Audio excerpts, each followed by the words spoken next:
This podcast contains strong language and discussions about relationships, sex, and love. It may not be suitable for younger listeners. This is the Sex and Singapore City podcast, and I am Nick Selena. Hello everyone, it's Nick Selena here, and I'm back with another episode of my podcast. Tonight, we're going to get a little deep. No, not balls deep, like I always say. I mean, psychologically deep. This episode is thus. Freud's Madonna whore complex of women. Let's discuss.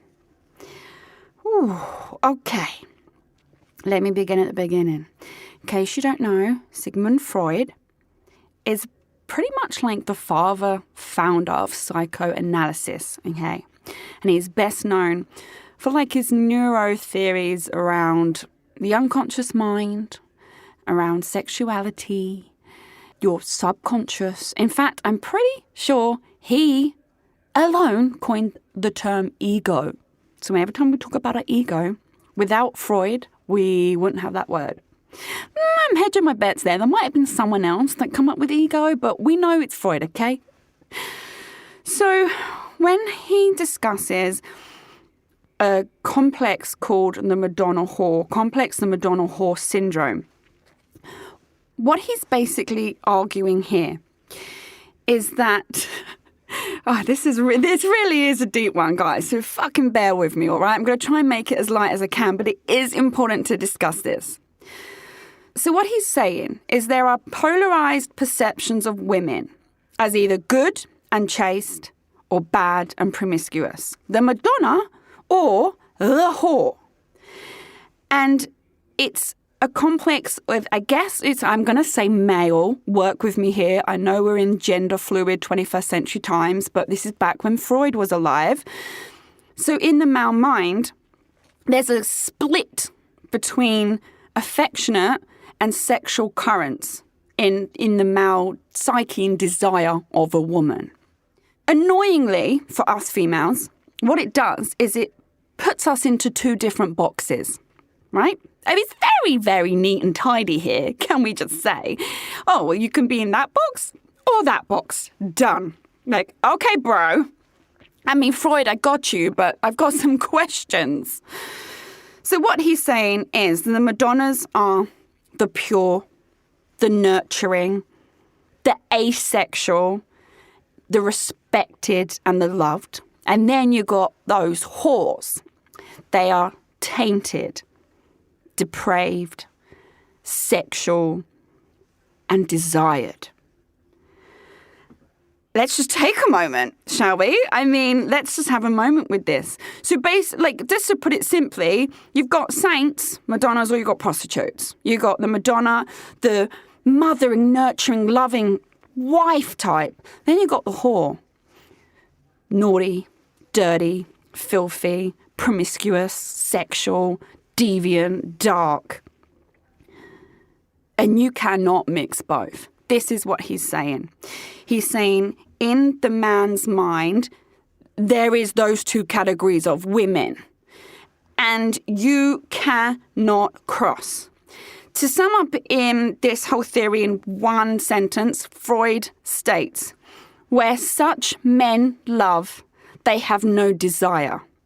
And where they desire, they cannot love. Okay, Freud. I have a fucking problem with this, right? Because let me tell you, even though this was back in the 1900s, this is still a problem today, my friends. You as a female, you're still in a fucking box.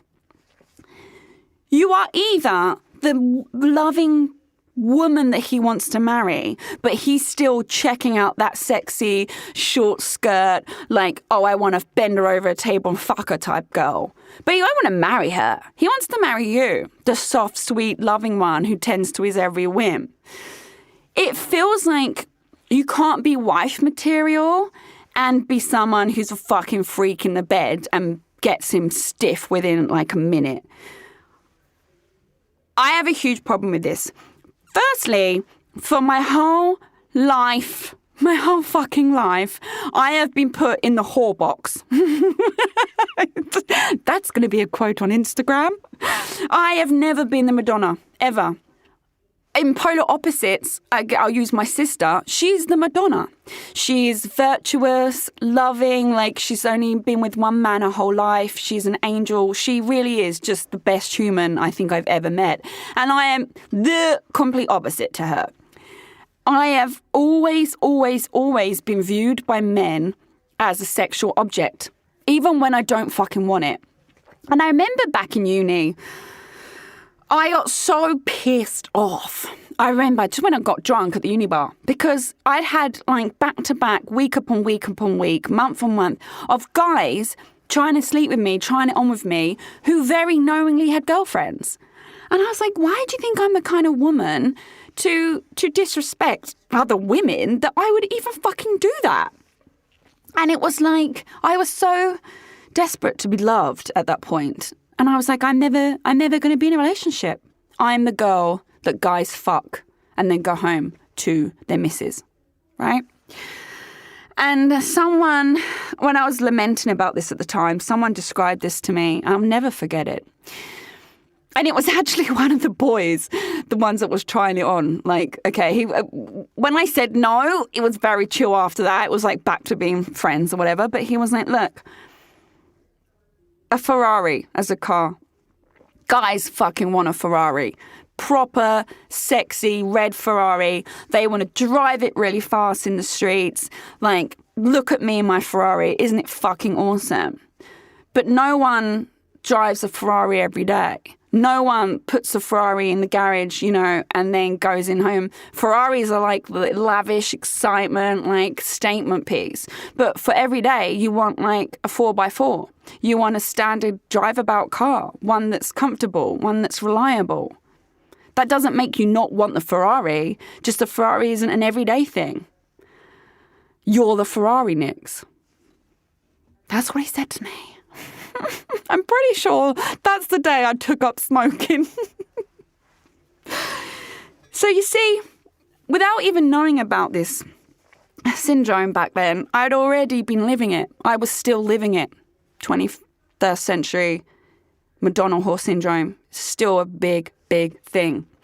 And that's what he was basically saying is, you're the one we want to fuck. You're the one that's sexy. You like, even just when you're trying to be friendly, you're flirty. Even when you try and dress dowdy, you're sexy. And I've always said that. I'm not tooting my own horn because honestly, it's a fucking pain in the ass. But I try and not be sexy and it doesn't seem to, I just can't do it. I can't be that really fashionable, chill, cool girl next door. And that's all really I've ever wanted is to like get that vibe. I can't. I really can't.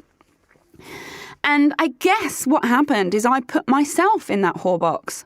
Because when I've been treated that way for ages, it's just like, okay, well, that is me. Now, don't get me wrong. I'd had boyfriends. But I don't think they ever really took me seriously as someone I'd settle down with. I really don't. I think I was that incredible, sexual, hot girlfriend that make them look good and feel good. But I was never on any of their long-term plans to wife up. I really wasn't. And I kind of get it. Because it goes back to Freud's long-standing theory. Men consciously and subconsciously, by the way, and sometimes they don't know it's subconscious, but it is, and it's sometimes very overt. They put women into these two categories. There is the nurturing mother type, and then there's the sexually pleasing promiscuous one. That's the Madonna and the whore. So coinciding with this theory is, in my opinion, unfounded concept that states that being both sexually arousing and in a very loving, long-term, caring, nurturing relationship are actually two mutually exclusive ideals. And you can't have both. And thus, in my opinion, this presents very, very difficult issues that women have faced throughout the ages, and as I've depicted, we're still facing. Are we, as females, the nurturing, borderline mothering, kind, sweet, at-home girlfriend? Or are we the sexually attractive, freak in bed, sexually open, promiscuous, whore-type woman? More to the point, how the fuck do we be both? Because if a dude in the 1900s has said it's one or the other, how the hell are we going to transcend that? And I'm not shitting on Freud. Like, he's the big guy. He knows his shit.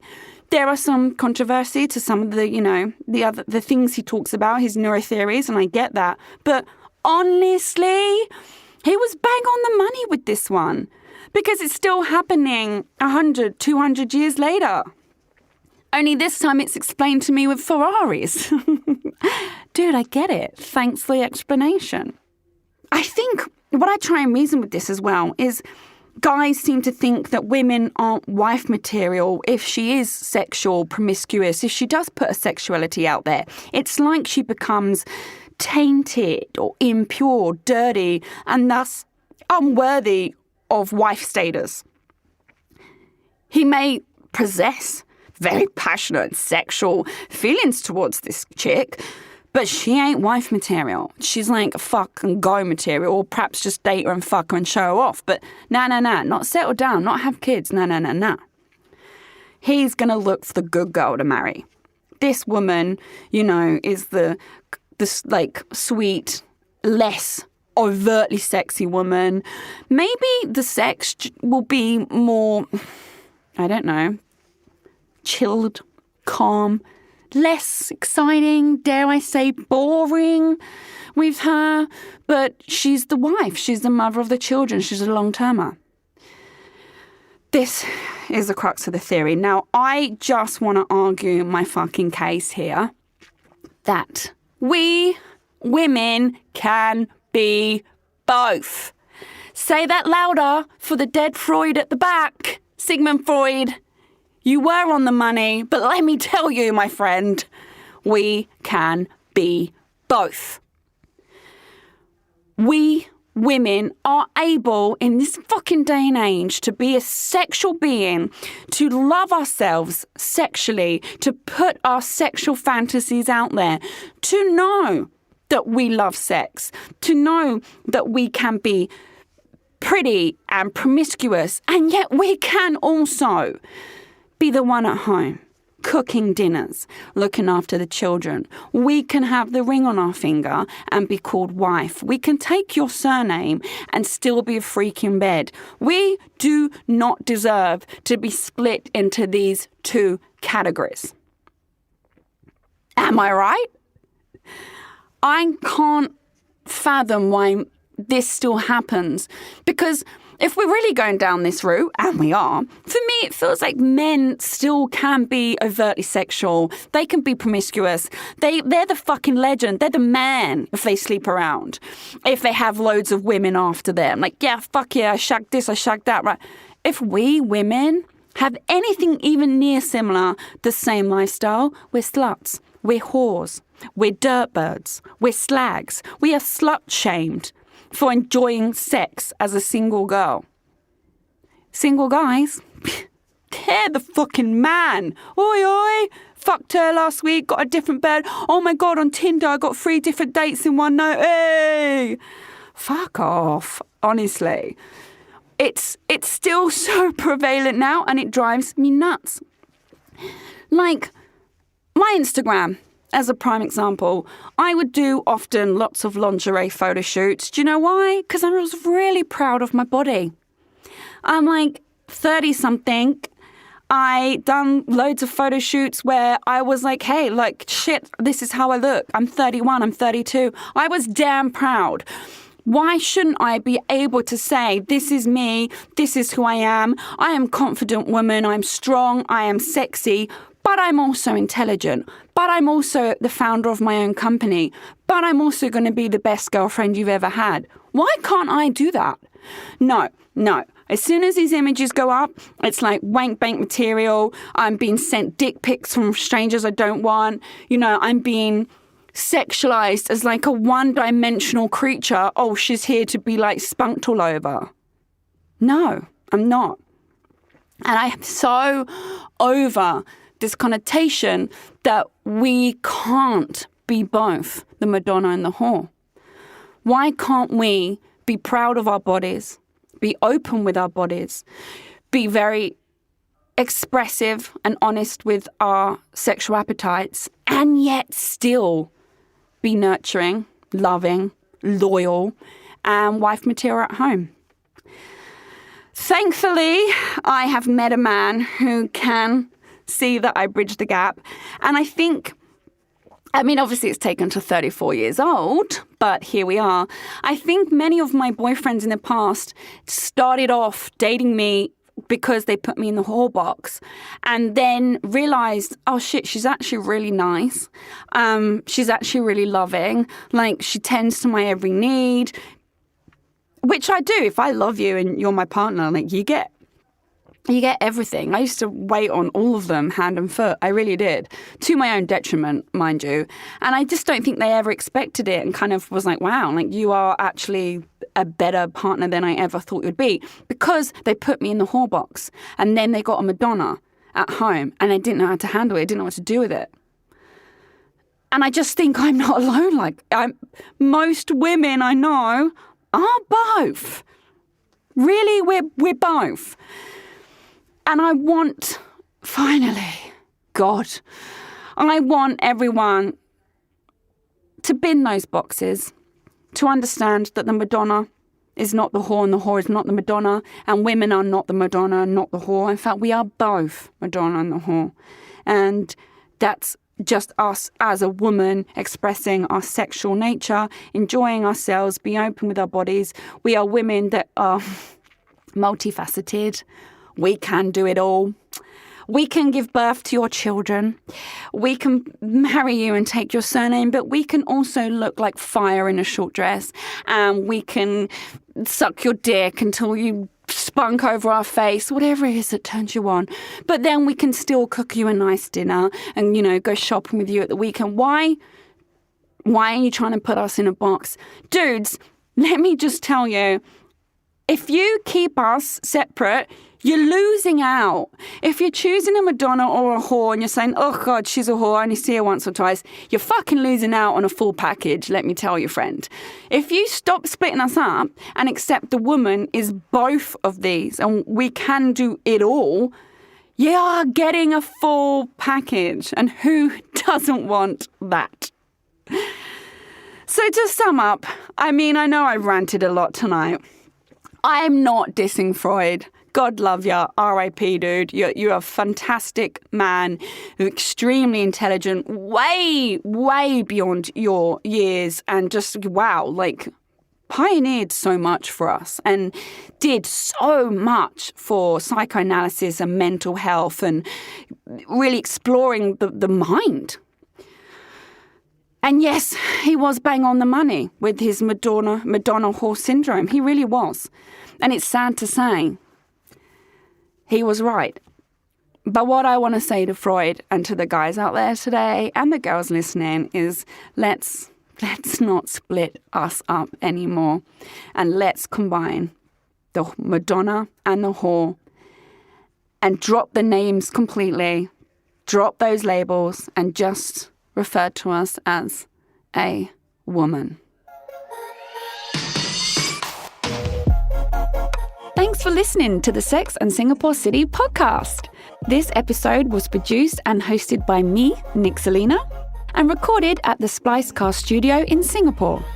I'm available to listen to on Spotify, Apple Podcasts, Google, and all major podcast listening apps. Do subscribe to enjoy a new episode every Monday evening. Please do give me a 5-star review. It helps other people also find my podcast. For more awesome content and features to read, you can check out my website, sexandsingaporecity.com. That's sexandsingaporecity.com. I'm also on social media. Simply search at Nick Selena, Nixalina, to find me. Don't be shy. Come say hi.